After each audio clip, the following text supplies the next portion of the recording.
Jeremy Corbyn. Thank you, Mr. Speaker. I'm sure the whole House will join me, my friend the member for Knowsley, and Jane Kennedy, the Police and Crime Commissioner for Merseyside, in paying tribute to the police constable who was stabbed several times yesterday in the line of duty while trying to arrest a rape suspect in Huyton. Can we all wish him well and a speedy recovery?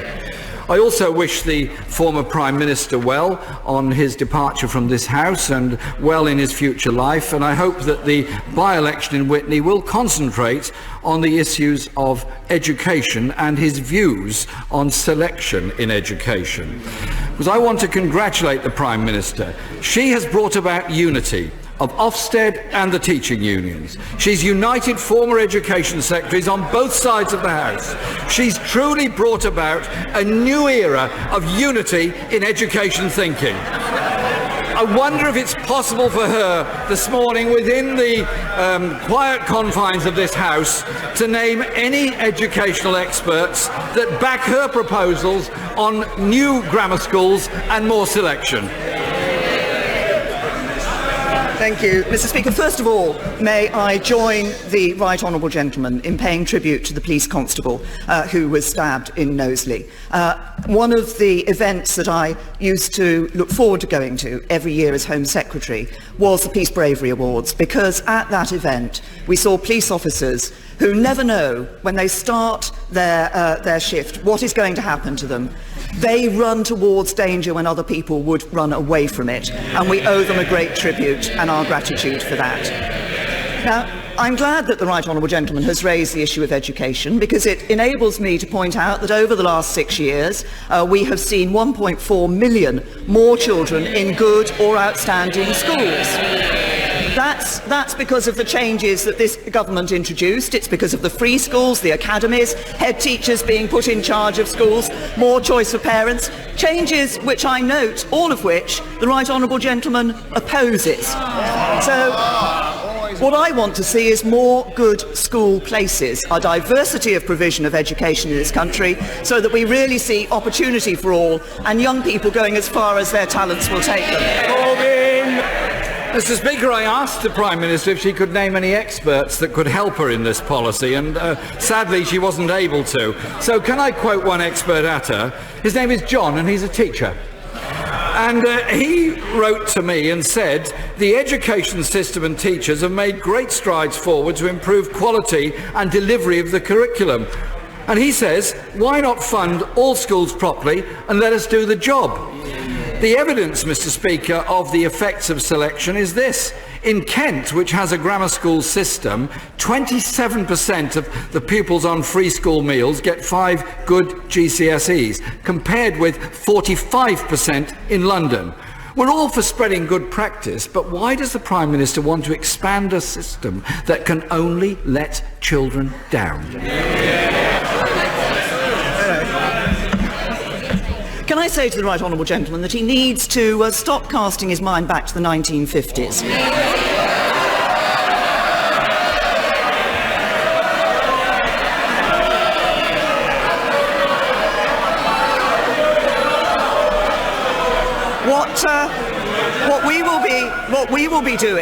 What we will be doing is ensuring that we are able to provide good school places for the 1.25 million children who are in schools that are failing, inadequate or need improvement.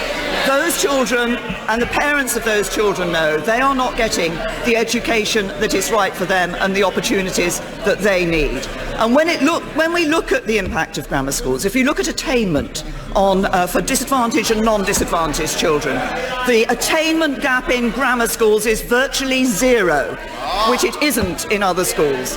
It's opportunity for young people to go where their talents will take them. And I know that the right honourable gentleman believes in equality. The right honourable gentleman believes in equality of outcome. I believe in equality of opportunity. He believes in levelling down. We believe in levelling up.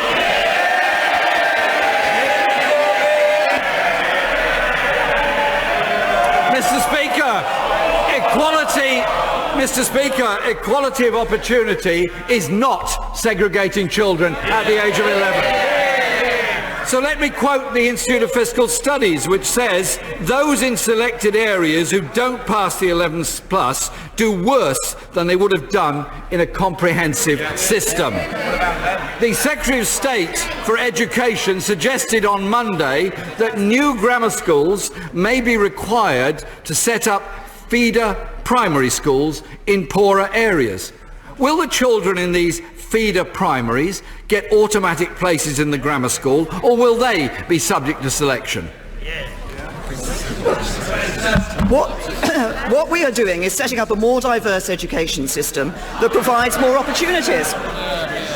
And what the Right Honourable Gentleman appears to be defending is the situation we have at the moment, where there is selection in our school system, but it's selection by house price. I think we want to ensure that children have the ability to go where their talents take them. And can I just gently remind the Right Honourable Gentleman, he went to a grammar school, I went to a grammar school, it's what got us where we are today. But my side might be rather happier about that than his.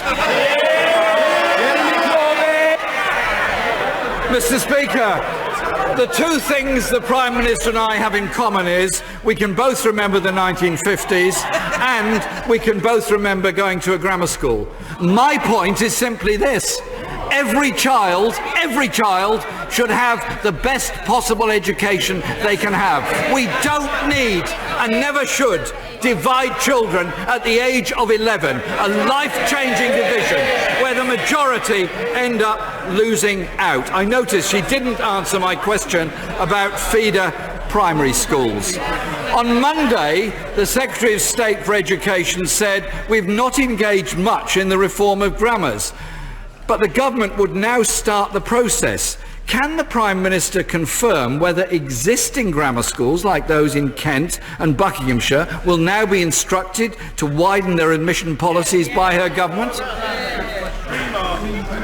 The Right Honourable Gentleman is right that what we're looking and consulting on is a diversity of provision in education. We want to make sure that all grammar schools actually do the job that we believe is important, which is providing opportunities for a wide range of pupils. And there are many examples across the country of different ways in which that's done through selective education. But he talks about the education, good education for every child. That is exactly what our policy is about. There are 1.25 million children today who are in schools that are not good or outstanding.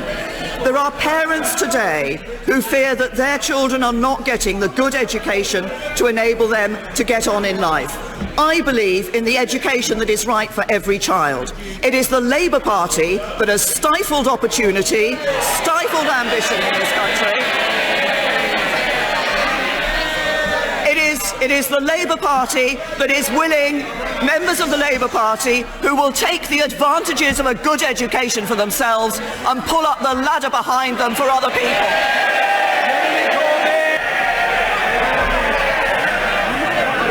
Mr. Speaker, I'm sorry that the Prime Minister was unable to help anyone in Kent or Buckinghamshire in the answer to my question, and presumably she will have to return to it. But it's not about pulling up ladders, it's about providing a ladder for every child. And let me quote her, a critic of grammar schools. There is a kind of hopelessness about the demand to bring back grammars, an assumption that this country will only ever be able to offer a decent education to a select few. And the quote goes on to say, I want the Conservative Party to rise above that attitude.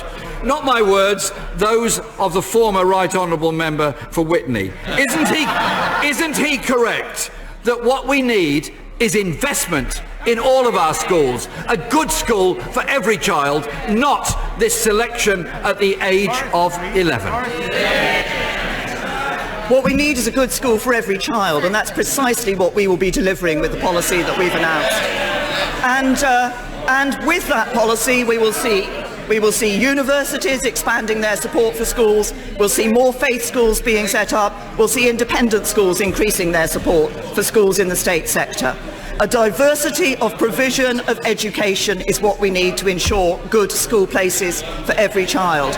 And that good school place is important so young people can take opportunities and get into the workplace. And I think this is the Right Honourable Gentleman's fifth question. He hasn't yet welcomed the employment figures today. More people in work than ever before.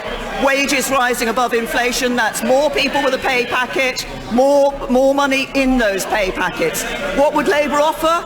More taxation and misery for working families. It's only the Conservative Party that knows you can only build an economy that works for everyone when everyone has an opportunity for work. Mr. Speaker, of course I welcome anyone that's managed to get a job. I welcome those people that have managed to get jobs and keep themselves and their families together. The problem is that there are now almost 1 million of them on 0 hours contracts who do not know what they're going to be paid from one week to the other. And in order to help her with the expertise on the reform of secondary schools, could I quote to her Michael Wilshaw, the Chief Inspector of Schools, who said quite simply this: the notion that the poor stand to benefit from the return of grammar schools strikes me as quite palpable tosh and nonsense. Isn't all this proof that the Conservative Party's Green Paper addresses none of the actual crises facing our school system? Real terms cut in schools' budget, 500,000 pupils in supersized classes, a crisis in teacher recruitment and retention, rising number of unqualified teachers in classrooms, vital teaching assistants losing their jobs. Isn't this the case of a government heading backwards to a failed segregation for the few and second-class schooling for the many? Can't we do better than this? Well, I have to say to the Right Honourable Gentleman that he has got some of his facts wrong, plain and simple.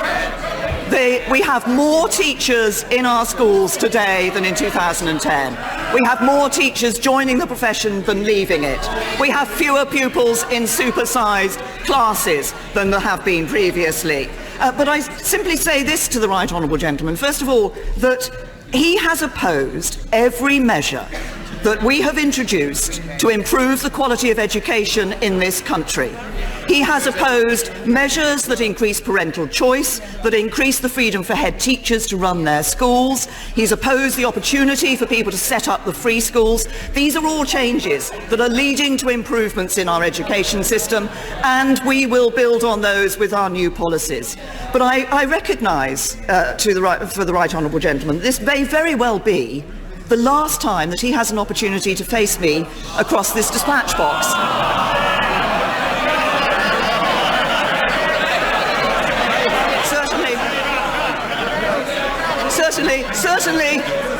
Certainly if his members of Parliament have anything to do with it. I accept that he and I don't agree on everything.